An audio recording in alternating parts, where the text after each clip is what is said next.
أعوذ بالله من الشيطان الرجيم بسم الله الرحمن الرحيم الحمد لله رب العالمين وصلى الله على سيدنا محمد وآله الطاهرين. We continue with verse number 30. إن الذين آمنوا وعملوا الصالحات إنا لا نضيء أجر من أحسن عملا. As for those who have faith and do righteous deeds, indeed we do not waste the reward of those who are good in deeds. Now, if you remember in the previous verses, the consequences of disbelief were mentioned and how they are in a sort of encampments of fire. نَارًا أَحَاطَ بِهَا بِهِمْ سُرَادِقُهَا. Now here it moves to the comparison of that situation with the situation of those people who have been good. So those who have faith and do righteous deeds. The exegetes here have emphasized that by bringing الَّذِينَ آمَنُوا وَعَمِلُوا الصَّالِحَاتِ together, those who have faith and do good deeds, Allah always reiterates in the Quran that faith in itself is not enough. This has been something which has actually perplexed many believers in the past as well. And today, of course, there are many who think that only faith would be enough for success and prosperity. Now here, of course, الَّذِينَ آمَنُوا وَعَمِلُوا الصَّالِحَاتِ, they have to be entwined with each other, faith and good acts. Now, what about good acts without faith? Apparently, faith is a condition for the good acts to be the cause of prosperity. So, what they say is that good acts are cause for prosperity. However, the condition for it to act, the condition for it to actually give that effect is faith. Therefore, faith is only a muqtazi, is a condition. It is not an illa, it is not a cause. Together, when they come together, it will be a cause for salvation. So, إِنَّ الَّذِينَ آمَنُوا وَعَمِلُوا الصَّالِحَاتِ. Now, what would we do with them? It doesn't mention. Just Allah says, beware, we are not going to lay waste the reward of those who أَجْرَ مَنْ أَحْسَنَ عَمَلًا. Again, you see, the emphasis is on action. And therefore, it is action which makes all the consequences of, or the good consequences of life in hereafter. The condition is faith, but the one which really makes this to work, makes faith to work, is of course the good act. إِنَّا لَا نُضِيءُ أَجْرَ مَنْ أَحْسَنَ عَمَلًا. So actually the predicate for إِنَّ الَّذِينَ آمَنُوا وَعَمِلُوا الصَّالِحَاتِ is either the following verse, or it is somehow put aside, and this sentence of we do not lay waste the reward of those who do good has replaced it to say that, of course, you should know what am I going to give them, because I'm not letting the fruit of their lives to go waste. Now, the following verse then mentions some of the, of course, things that Allah is going to give them.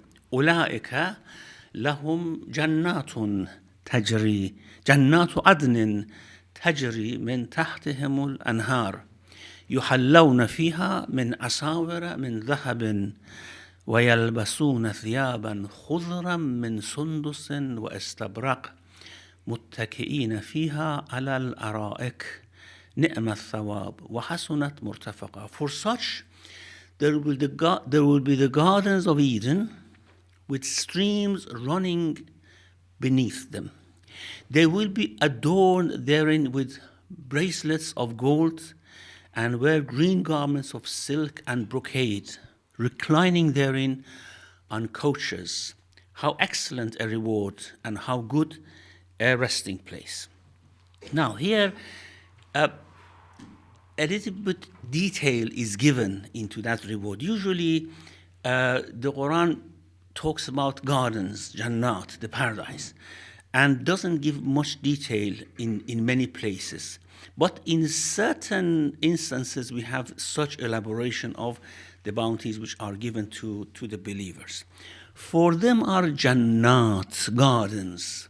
Now here, this a plural of garden has drawn attention of many people, to the extent that some of them, like for example,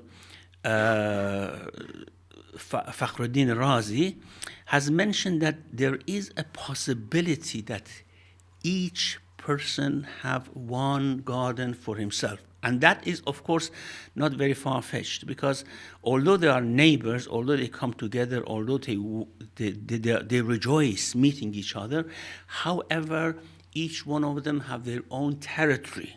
And these gardens are not just like, for example, a small garden that we imagine people have beside each other. Each of them would be a territory, as we will see in the description of Ara'ik, the thrones. Arika is a sort of coach which is canopied like a throne, and each of them would be sitting on a throne, and therefore each of them would have their own territory with all the servants, the angels, whatever are there to serve them.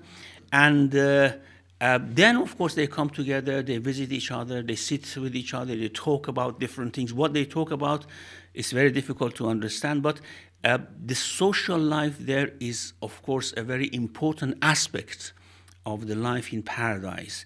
And that social life would have order, and that order is maintained by the people of paradise themselves. So they have functions, we have different ranks, different sort of positions there in paradise, as we understand from other verses of the Quran. Therefore, we shouldn't think that although they live in a society and they live social life, but the order is maintained by itself. No, the order should be maintained by someone, whether angels or people themselves, but the traditions that we have tells us that the order is maintained by people themselves. There are different ranks. We have higher kings there, lower kings there, rulers, and different sort of leaders who lead this social life in paradise.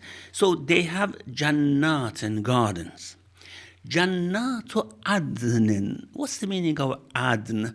Of course, we translate it as Garden of Eden. What's the meaning of that, Eden or Adn? Adn, some exegetes say that is the name of a place in paradise, the best place of paradise. Actually, the choicest place in paradise is Adn. However, as all these gardens are described to be Adn, it should be something general. Now, literally, Adn means iqamah, residence, to reside, to stay. Now, to stay may have two meanings. It means to stay there continuously forever. Jannatu Adn means perpetual gardens, things which are not going to be discontinued. Or Jannatu Adn means it is their residence. These are not gardens like, for example, an orchard that you cannot live in. You just go and enjoy there. No, it's a place of residence. There are palaces there, there are rooms, there are parlors, and all these things which are necessary for residence, furniture in those buildings. Of course, it is placed in the middle of a garden. The residence is placed in the middle of a garden. And this is a probably better meaning, because we know that, of course, life there is perpetual. So we don't need to say Jannatu Adn mean the gardens which are perpetual, eternal, but gardens which are the places of residence, not gardens just as orchards or things that you go for picnic and enjoy yourself. So, أولئك لهم جنات عدن تجري من تحتهم الأنهار. Beneath them flows rivers. Now, this تجري تحتها or من تحتهم is mentioned frequently in the Quran, that the rivers are flowing beneath these gardens. Of course, one very straightforward meaning is that تجري من تحت الأنهار means تجري فيها الأنهار. These rivers flow inside these gardens. However, there should be some reason why beneath them is mentioned. And the exegetes have mentioned different things. The most acceptable and the most straightforward meaning is that because they live in palaces, they live in ghuraf, as we have in the Quran, أولئك what is it? يجزون الغرفة بما صبروا. They be given the higher rooms, higher stories of the garden. So because they live in high buildings, they live in palaces, beneath these palaces run these rivers, and they would see and enjoy the flowing of these rivers down there. So تجري من تحتهم الأنهار. Rivers flow beneath them. Now, these rivers, of course, are described in other verses not to be something like what we see in this world. One very important thing that, of course, we will emphasize this later as well, important thing about these descriptions of paradise is that we should not compare them with what we see here in this world. Of course, there are rivers, but when we go there, we see that there is something there which we call river. There is a semblance between that and river that we see in this world. We see things there which is gold, and there is a semblance between that thing and gold that we see in this world, but there's only a very faint semblance. It's very different. Whatever is there should be different, of course, because it's a different type of world. So these anhar, or rivers, which are mentioned in the Quran, for example, in Surah Muhammad sallallahu alaihi wasallam, we have fiha anharun. Of course, there are rivers in these gardens. Fiha anharun min ma'in ghayra asin. The waters flow which would never change because due to staleness or something like that. أنهار من ماء غير آسن وأنهار من لبن لم يتغير طعمه. And rivers of milk which would never change taste. So it's always fresh milk running in these rivers. وأنهار من خمر لذة للشاربين. And rivers of wine which gives pleasure to whoever drinks from it. وَأَنْهَارٌ مِّنْ أَسَلٍ مُصَفَّى. And rivers of pure honey running there. So it's very difficult to imagine how we can have rivers of such things.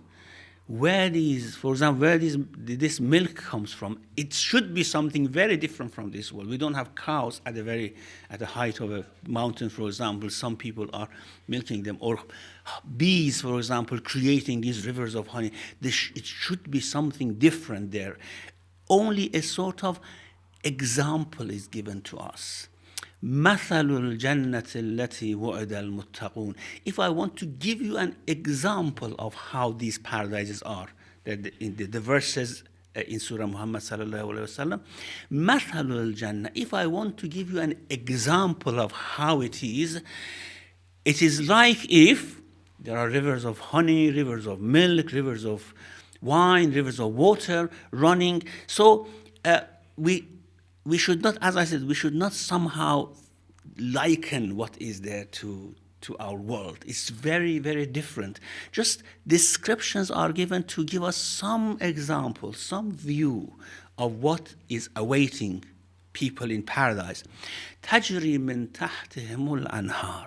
Okay, so they live in gardens, they live in palaces in those gardens. These are residence, places of residence. It's not just an orchard, for example, that you live in. So, تجري من تحتهم الأنهار. And that's not all.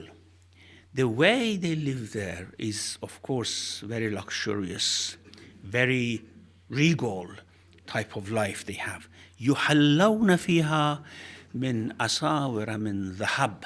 They will be adorned therein by the bracelets of gold.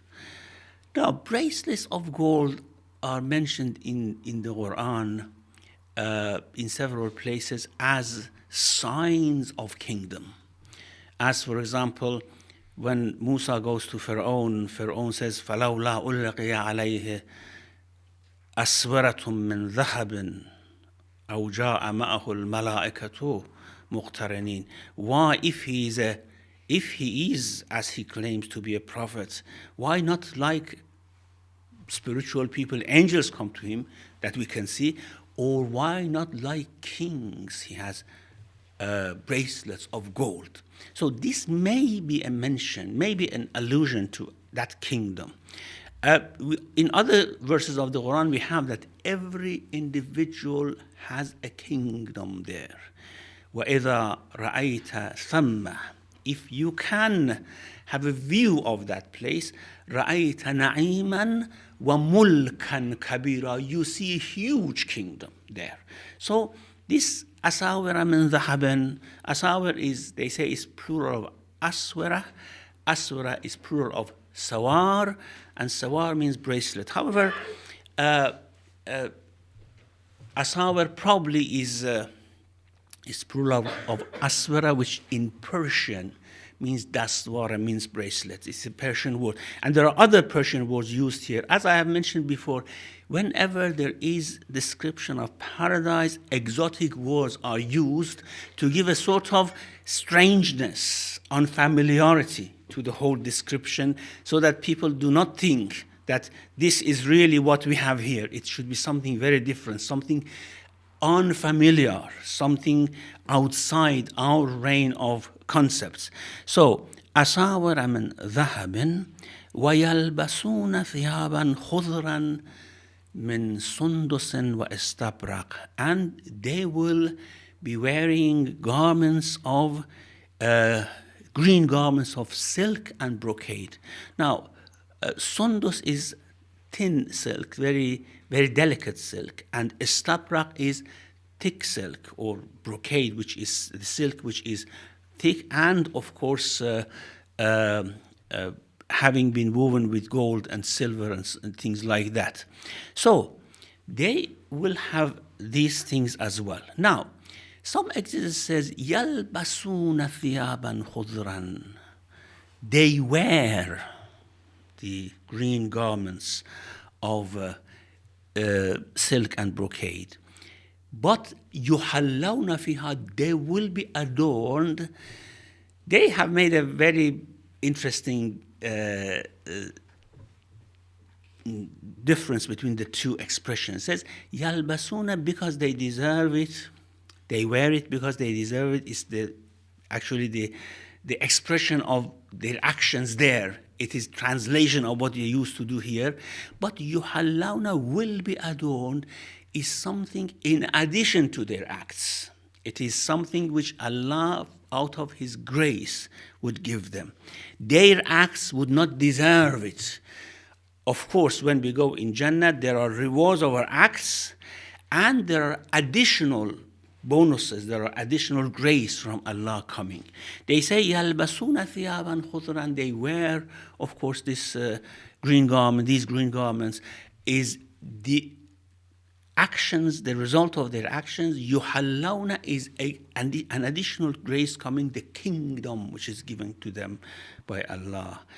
As I said, the golden bracelets are somehow a sign of kingdom or an emblem of kingdom. So that comes from the grace of Allah. This is, of course, this one comes from grace of Allah as well, but this is commensurate to their acts. That is something extra. The other thing which the exegetes have mentioned here is, and things which are really interesting, the way they have contemplated about these different luxuries given to them, some of the exegetes don't take these to be literal. For example, Faiz Kashani in Tafsir Safi, which is of course a very credible tafsir, and Faiz is a very credible exegete, he says that what does it mean that they wear green garments? What is the significance of this color green? He says that كان الثياب الخضر كناية عن أبدانهم المثالية البرزخية. This doesn't mean actually garment. This garment is their bodies, which are the malakuti body, the mithali body, barzakhi body, which is between the darkness of this world, sawadu hada al-alam, and the light of the world, the realm of Allah subhanahu wa ta'ala. If these two come together and meet, then of course darkness, blackness, and whiteness create something like greenness. And he says that because their bodies and what they enjoy is between these two worlds. And of course, we know that there is a physical life in paradise and a very highly spiritual life, which cannot be imagined by us. When these two meet, it creates this greenness. So he says that between these two becomes this greenness. And when it says, ثِيَابًا خُضْرًا مِنْ سُنْدُسٍ وَإِسْتَبْرَقٍ, delicate silk and brocade and thick silk, it denotes different, of course, bodies that they have, different sort of vicinity they have towards the higher or the lower world. Those who have been Ashabul Yamin, of course, who have been here living as a normal life, for example, but have been good, of course, their bodies would be thicker, more towards the material life. Those who have, of course, higher spiritual life in this world, their bodies will be more delicate. It would be somehow more transparent with regards to the higher world. So this is one of the things that the exegetes mention here. Also, one other commentator says that, look, the way these things are mentioned here. أساور من ذهب, not من الذهب, not from gold, a type of gold. يلبسون ثيابا خضرا, a type of dress, which is a type of green. من سندس واستبرق, a type of silk, a type of brocade. All these tell us that this is not something that you know. It's not something that is not these things which you know in this world. There are different things, however, they have a semblance. If you want to, of course, use the concepts in this world and name them, yes, of course, it's gold, it's silk, it's brocade, but of course, beware the way the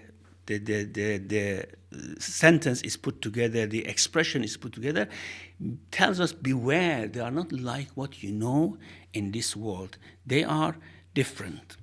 And this is why, of course, for example, there is one hadith from the Prophet, peace be on him, which says that لو أن رجلا من أهل الجنة اطلع فبدت أصابره لطمس ضوءه ضوء الشمس كما تطمس الشمس ضوء النجوم. Now, this, of course, tells us that what is described here is not what we know. It's very different. If one of these men in paradise would show itself to you, you could see them, you could view the type of life they have. If some of them is revealed to you, one of them is revealed to you, and these bracelets of gold, which is mentioned, that there is in their hand, if it appears to you, the light, the shining which comes from it would eclipse the shining of the sun. In the same way that the light of the sun eclipses the light of the stars. Now, when the sun comes, of course, you don't see stars anymore. If one of these bracelets is shown to you, you could see them, then the light of it would make sun to be dark, just like you wouldn't see the sun anymore. So all these would tell us, and we have these type of traditions about all these bounties which are given in paradise. For example, the water they drink, if one drop of it is, for example, given to the people of the world, all of them could be satiated, and the taste is very different, for example. And the same thing about the people of hell. If, for example, one drop of that qatran comes to this world, it would burn everything in this world. So all these tell us that what is there in paradise or in the hell, we are just given some examples about them, how they may look.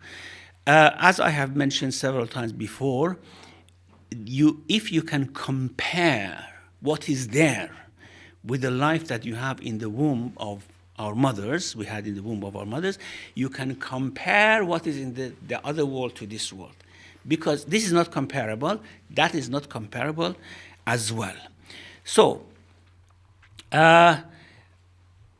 وَيَلْبَسُونَ ثِيَابًا خُضْرًا مِنْ سُنْدُسٍ وَإِسْتَبْرَقٍ مُتَّكِئِينَ فِيهَا عَلَى الْأَرَائِكِ, reclining therein on couches or on thrones.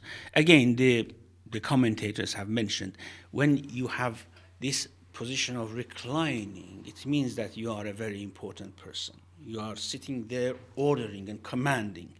And of course, if you are reclining on a throne or on a canopied coach, as is mentioned, then it means that, of course, you are a very, very important person. You have a mulkan kabira, a great kingdom there. And in addition to whatever else comes there. Ni'ma thawab, what a good reward, what an excellent reward this is going to be, and how good a resting place. Now, one thing which may come to mind, this kingdom, of course, always brought to our attention in paradise, we may think that it's like the kings we see in this world. Arrogance, compelling sort of attitude that they want to subdue everyone. This is absolutely, of course, opposite. These people are made kings there because they have no arrogance. The slightest arrogance would bring them down from the throne of their kingdom. As in this world, the same thing. The slightest arrogance would bring us down from the spiritual position that we deserve. The amount of arrogance that we have would determine how far we should be from the vicinity of Allah subhanahu wa ta'ala. So these are made kings there because they are free of arrogance. These are made kings there because they are not those type of people who compel and force others to their own will. And the purer this attitude is, the higher the status of the people there would be. We have one hadith which says that the carriers of the Quran, hamalatul Quran, those who carry Quran in their hearts, urafa'u ahl al-jannah, they are the leaders in the sense, or arif is someone who actually is the mayor of a district, for example. Not mayor of a city, mayor of a district is arif. So urafa'u ahl al-jannah, they are leaders of their districts. So if, for example, thousands of people are living in an area in paradise, an area we don't know how vast this area is, they have one arif, they have someone who looks after that area, that is the hamalatul Quran. Then above them are others who lead them, and above them, of course, are wal anbiya al-muluk, the kings, the real kings in paradise are the prophets who actually put everything in order, lead everyone, and somehow make this social life to go very smoothly. And if you can imagine a life in which there is no arrogance, there is no jealousy, there is no competition, and everything is, of course, at your proposal, whatever you want is there, then you can imagine what sort of peace that would bring to the hearts in that environment. And this is only just the material life there. The spiritual life, the manifestations that they receive every day from Allah subhanahu wa ta'ala, the eagerness that they have all the time to have more vision of the face of Allah is something which makes that life very, very exciting. Then, of course, the verses go to a different story, giving another example. وَضْرَبْ لَهُمْ مَثَلَ الرَّجُلَيْنِ. Inshallah, we leave that for next week. وَصَلَّى اللَّهُ عَلَى مُحَمَّدٍ وَآلِهِ الطَّاهِرِينَ. Thank you very much, Shaykh. Any brothers, sisters? Bismillah. Yeah.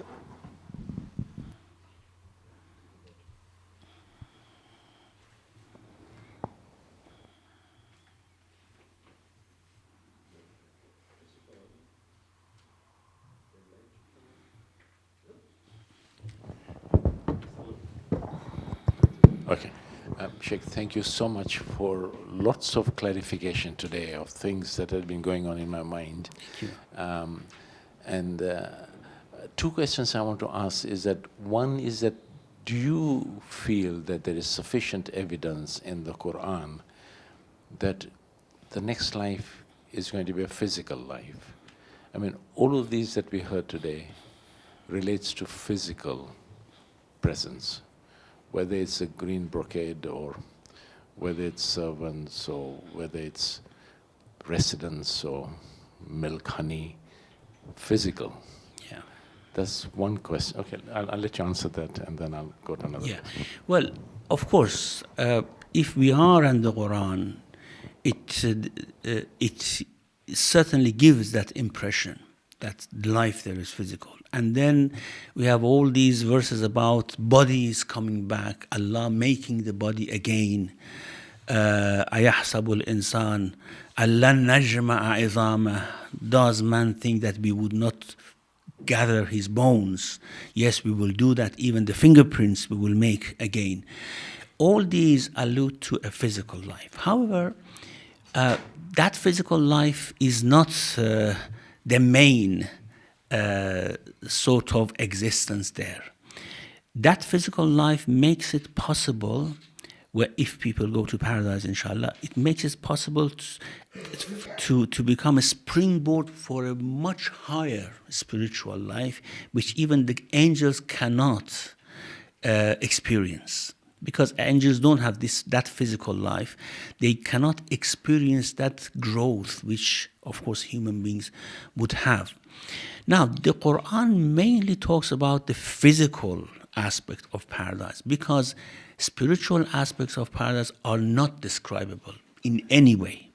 Even, for example, we cannot understand the spiritual status of a prophet in this world or of a saint in this world. How can we understand the spiritual status of people in paradise? It's not possible. Therefore, only these physical things are mentioned. The spiritual things are somehow left to us to go and see. But there are some hints. For example, وَمَسَاكِنَ طَيِّبَةٍ فِي جَنَّاتِ عَدْنٍ, very comfortable, good residence in the gardens of residence, Jannat Adnan. وَرِضْوَانٌ مِّنَ اللَّهِ أَكْبَرُ. Of course, all these I have said, that pleasure which you feel in God for yourself, that is above all these things. So it is mentioned in passing, but it is not elaborated on because it is difficult for us to understand what is the spiritual life there. Okay. If you don't mind, I'll just follow up the discussion. Okay, physical life, but the shape of the bodies, will it be different or similar to what we have now? Any indication somewhere in the Hadith or Quran? Certainly the shape the size, especially the size, would be different. We don't know what size we are going to be there. And the type of descriptions we receive from some traditions is that our size would become huge, really huge, okay? But it's not, it doesn't make any difference, because when all of us, for example, grow to a multiplied size, we still feel the same. The shapes would change. Those who are in paradise, of course, would become highly, highly beautiful. They would be refreshed day by day, more refreshed day by day. In hell, of course, again, the shape would be disfigured, would become gloomy, and because they feel that they are forlorn, they are just alone there, left to themselves, it changes. But people still, despite all these, people would recognize each other. If we see each other, inshallah, in paradise, I would know that you are Muhammad Raza, and you know who am I. And yes, the main substance of our bodies, which are going to be formed, comes from this body, a cell or something, which will grow again. The bones which will be collected and made of something similar to us will be cloned there again. However, it doesn't necessarily mean that we become exactly the same as what we are in this world. Any sisters? Sisters? No? Brother? Yeah, there's a mic there. Can you, at the bottom. Alaykum salam.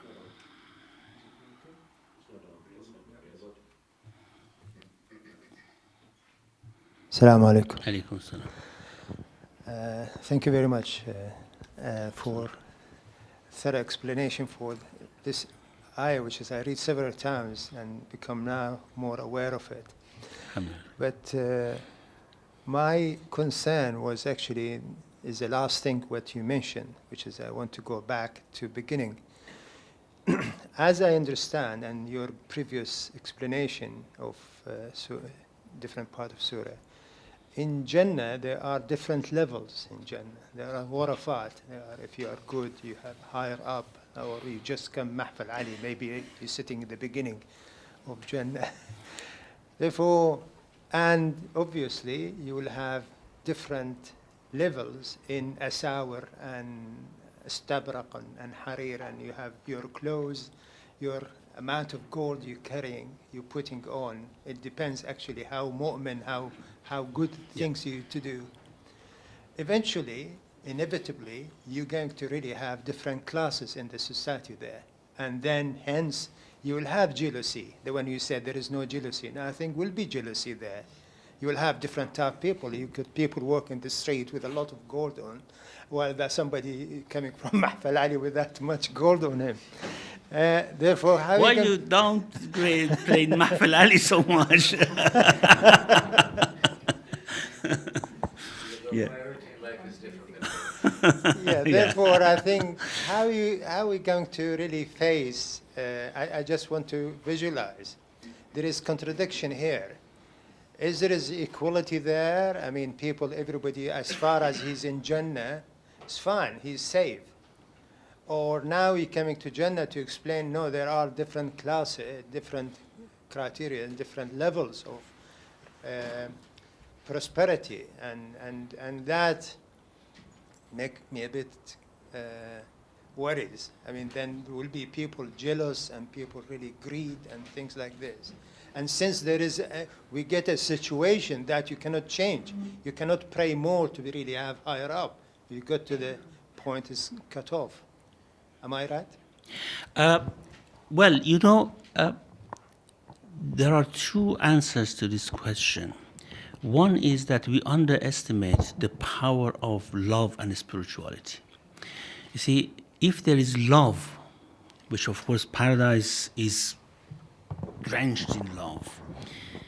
For example, you never feel jealous about your children having good things. You never feel, you want them to have more actually.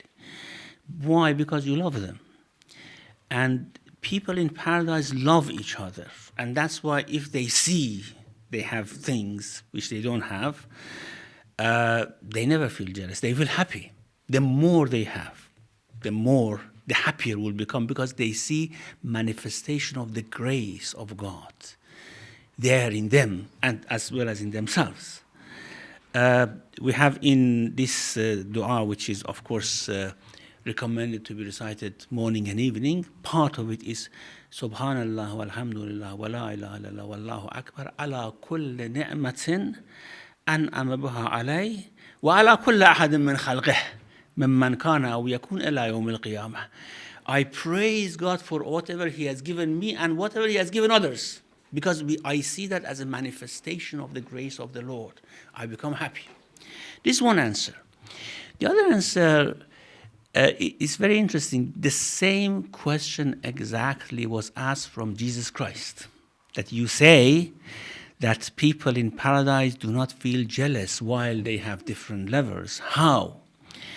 And he replied that imagine if a tailor comes to your house, and at that time, of course, tailors went to houses, for example, yearly and tailored dress for everyone, all members of the family. And they tailored dress for the husband and for the wife and for the children. Of course, all these are going to be different. The husband would have a manly dress, the wife would have something female, the children would have a smaller dress, but everyone is happy with what they have. If you give the clothing of the father to the children, they become angry because it doesn't fit them. They don't like it. They like their own dress. If you give the dress of the children to the mother, she would become angry, and vice versa. In that way, everyone is happy with what they have. Now, in paradise, everyone is happy with what they have. They think that they have the best thing. And they think that what is there is best fitting, so that they do not somehow desire to have something which other people have. So these are, of course, certain explanations, but we know that jealousy, greed, arrogance, it doesn't enter paradise. That is why it's called paradise. Therefore, there is no such thing. Sisters, before I go back to brothers, any sisters? Yes, bismillah. Alaykum salam. Most welcome. Shaykh, I just wanted to ask you about, it was very interesting what you said about the color green. Of course, that is something that's a recurrent theme in Islam and the association with green.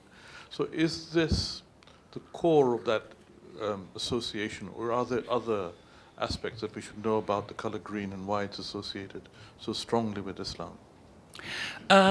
Well, I don't know, but we know that we have in other traditions this significance of this green. For example, the Prophet says, when I went to Miraj, I saw the greenness of that realm. And that greenness, they have explained the same way, that it is the meeting point of the realm of God and realm of this world. And as Faiz Kashani mentions here, and Faiz Kashani is not, of course, someone to be underestimated in his understanding, especially because he was an akhbari and such things. When he talks about such things, it means that there has been many different significant traditions which he has used to give this explanation. Now, color green probably was also popular because probably Prophet liked that color as well. It may be some connection, but it has become a sort of sign of Islamic color. But if there is a relationship between the two, I don't know, but this is the significance of green as we see. Thank you. Sisters? Yeah, bismillah. Assalamu alaikum. You're talking about arrogance in Jannah. Now, ages ago I heard someone saying there was like a hadith or something that if you will never have arrogance, you'll never be allowed into Jannah if you're arrogant. So like if you're at, let's say, the doors of Jannah and you feel even the slightest bit of arrogance, then you won't be allowed in. Now, what I don't understand is if you get told at that stage that, oh, you're going to go to Jannah as opposed to hell, because, we'll be questioned and stuff, and then you get told, okay, you're going to Jannah kind of thing. Now, surely you'd have a tiny bit of arrogance, like not so much arrogance, but like you'd be pleased. And so arrogance kind of comes naturally, a tiny bit, saying that, oh, okay, I'm going to Jannah. And then, but then you won't be allowed in. So I don't understand, like, how, even at that stage, is it something that people will never be arrogant at that stage? It is very difficult for us to imagine a human being free of arrogance. Because we see it. Yeah. Just like very difficult to imagine a human being free of jealousy or greed or something like that. However, why all those stages are before us when we are resurrected and we have to go through different stages? The reason is that these things should be purified in us. We should become a different human being before we can get to paradise. Of course, as you mentioned, even on the threshold of paradise, we cannot leave that sort of arrogance or self-admiration as, yes, I'm going to go to paradise. However, the Quran says that when they come on to that threshold, then Allah would take out what remains in their hearts. وَنَزَعْنَا مَا فِي صُدُورِهِمْ مِنْ غِلٍّ. Then we take out that ghil. Ghil is a mixture of greed and jealousy and arrogance. We take it out. Then what they say is, Alhamdulillah alladhi hadana lahada. They don't say we came here. That self-admiration, it all goes away. وَنَزَعْنَا مَا فِي صُدُورِهِمْ مِنْ غِلٍّ تَجْرِي مِنْ تَحْتِهِمُ الْأَنْهَارُ وَقَالُوا الْحَمْدُ لِلَّهِ الَّذِي هَدَانَا لَهَذَا وَمَا كُنَّا لِنَهْتَدِيَ لَوْلَا أَنْ هَدَانَ اللَّهُ. If God had not guided us, we wouldn't have come here. You see, then they attribute everything to God because they are completely free of that sort of feelings that we have in this world. And of course, after that, they are qualified to go to paradise. Thank you.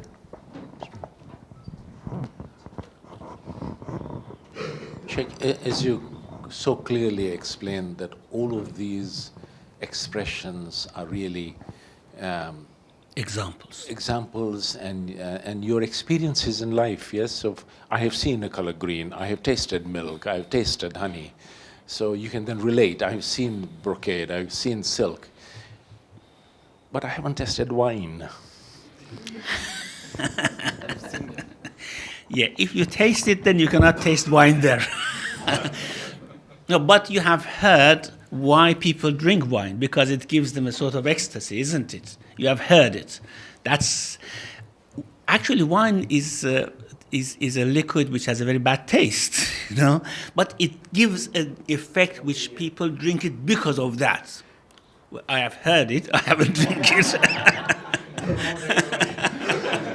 Yeah. So there is no need to taste it yet. You know why people drink it, to get that sort of excited mood, and that is what the effect would give in paradise. Go to the sisters if you can. Any sisters? No? Okay, Riaz, and then.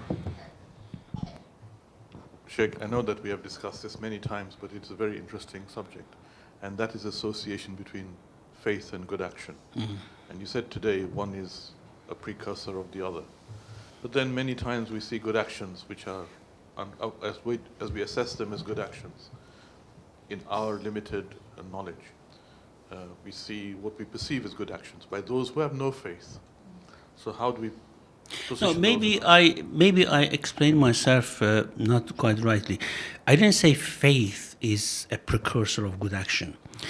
Faith is a condition for good action to give results that we see. So if you do good action without faith, which is quite possible, of course, this condition is not met, and therefore all these results which are mentioned here will not come.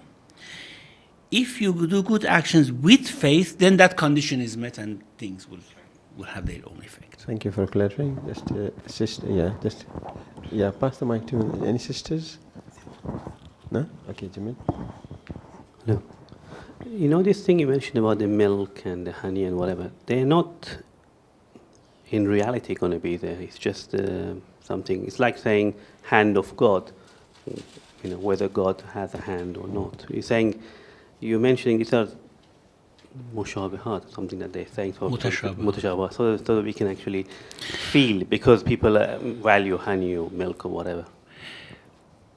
Okay, actually, this is a very deep-rooted discussion about ta'wil.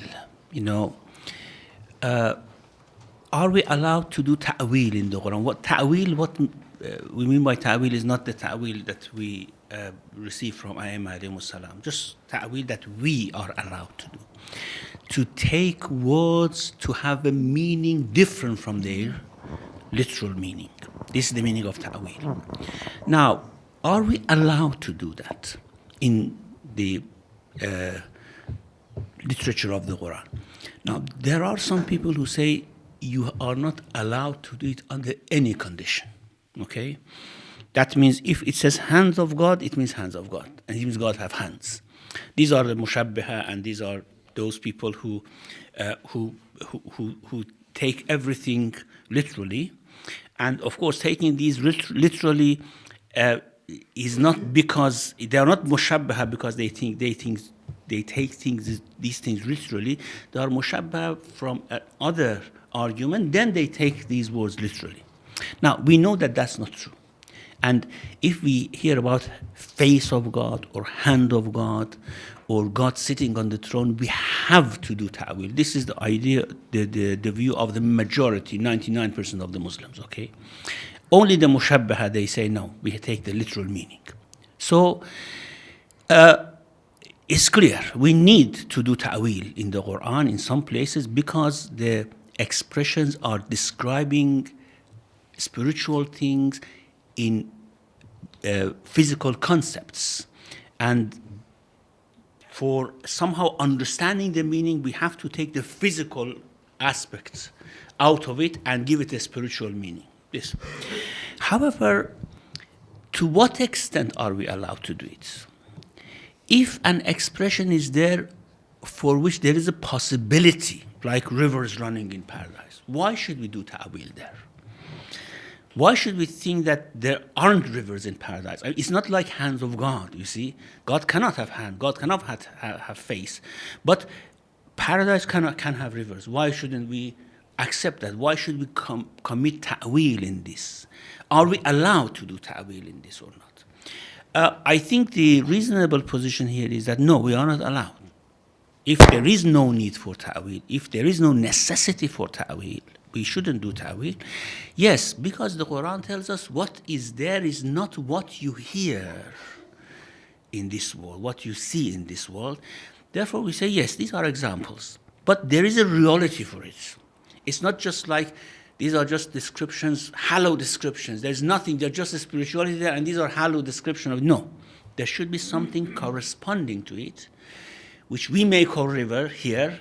But when we go there, we see the concept of river is different there from here. So we do not actually commit ta'wil in these descriptions of paradise, except if, for example, it is impossible. Then, of course, we have to commit ta'wil. Thank you. Sorry, what? Down to us to decide. Well, down to us, of course, down to the scholars who discuss these things. Of course, we may have uninformed sort of knowledge about these things, but we have to see what is the scholarly sort of attitude towards these things. And if we want to commit ta'wil, we have to back it with good sound argument. Why I'm doing ta'wil here? Why I'm not accepting the actual meaning? We have to give good argument. Otherwise, of course, you may write a book of tafsir with all these ta'wilat and no one would accept it, you see. Sisters? No? Is that the last one? Can you have the last one now? Shaykh, sorry. I promise I won't ask any next week. I still have, our brother here and sister have both touched on this. I still have difficulty in accepting phrases like class, levels, servants, etc. Okay, in this world, it is power and wealth that gives you, that distinguishes people, creates class, culture. In the next world is purely on your faith and amal in this world that's going to create the classes. And as you said, it would be a different, we cannot even appreciate, we won't have all those characteristics we have here in this world, like jealousy, etc., etc. But if I happen to be in that, if Allah grants me Jannah, then even for me to be one level above, a level below me, sounds uncomfortable. I know I'm never going to be on the top, but even if there are 100 classes, if I'm 99, I would feel uncomfortable for people at the level 100, if you know what I mean. I'm having difficulty to come out. Why, if you don't realize that at all? Yeah, if I don't realize, end of story. That's end of story then. Yeah, that's absolutely the same story. You see, you don't realize that someone is above you or someone is below you. You think that everything is fine. We are all brothers here. You see, you don't realize, for example, what a prophet feels and receives in paradise. You don't know. You may see the prophet, of course, there. As we are promised, we go and see the prophet there. But we don't realize that he is in a position that even million years later we cannot reach. We don't realize it. The only thing is that we love them. You see, if you see a spiritual man in this world, and you are spiritual yourself, a bond and of love is created between you, because you feel that this man can teach you things, can guide you. Exactly the same thing happens in paradise. Even if someone is higher in grade, you only see that this man can guide you, so you love him. You don't see that difference, actually.